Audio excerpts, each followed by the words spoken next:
Hello बच्चों, so let's read this question.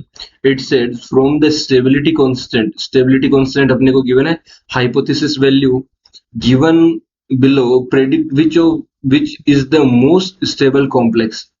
So these four अपने को यहाँ पे complex given है और इनके stability constant की values हमें different values given है। यहाँ पे हमें बताना है कि कौन सा जो कॉम्प्लेक्स है वो सबसे ज्यादा स्टेबल होगा। तो फर्स्ट ऑफ ऑल यहाँ पे यूज होने वाले हम लोग फंडामेंटल की कॉन्सेप्ट के बारे में डिस्कशन करते हैं।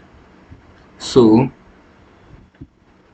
जो यहाँ पे की कॉन्सेप्ट हमारे पास यूज होने वाला है वो ये है कि जो स्टेबिलिटी होती है किसी भी कॉम्प्लेक्स की, वो हमारे पास वैसे तो अगर यहाँ पे जो स्टेबिलिटी कांस्टेंट की वैल्यू नहीं गिवन होती तो हम डिफरेंट वैल्यूज जो डिफरेंट कॉन्सेप्ट लगाते, लाइक CFSE होगी, क्रिस्टल फील्ड स्टेबलाइजिंग एनर्जी होगी, या फिर जॉन टेलर डिस्टॉर्शन हो गया, या फिर चिलेटिंग इफेक्ट हो गया, वो सब लगाते। लेकिन हमें यहाँ पे डायरेक्ट वैल्यूज गिवन है स्टेबिलिटी कांस्टेंट की। तो यहाँ पे जो स्टेबिलिटी ऑफ द कॉम्प्लेक्स होती है, stability of the complex, stability वो है स्टेबिलिटी ऑफ द कॉम्प्लेक्स,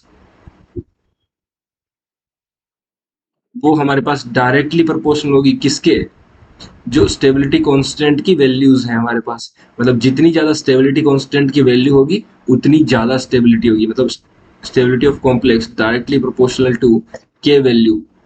के वैल्यू मतलब stability constant value, K value. So अब हमें क्या देखना है यहाँ पे, स्टेबिलिटी कांस्टेंट की वैल्यू सबसे ज्यादा किसकी है। सो अब क्वेश्चन पे प्रोसीड करते हैं। तो देखना, और ये हम लोग लिगेंड फील्ड स्ट्रेंथ से भी बताते हैं।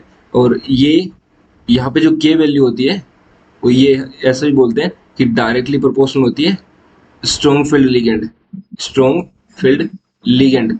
तो ये हमें स्पेक्ट्रोकेमिकल सीरीज से पता चलता है कि कौन सा स्ट्रॉन्ग फील्ड लिगेंड होगा। तो स्ट्रॉन्ग फील्ड लिगेंड यहाँ पे हमें पता है कि साइनाइड है स्ट्रॉन्ग फील्ड लिगेंड।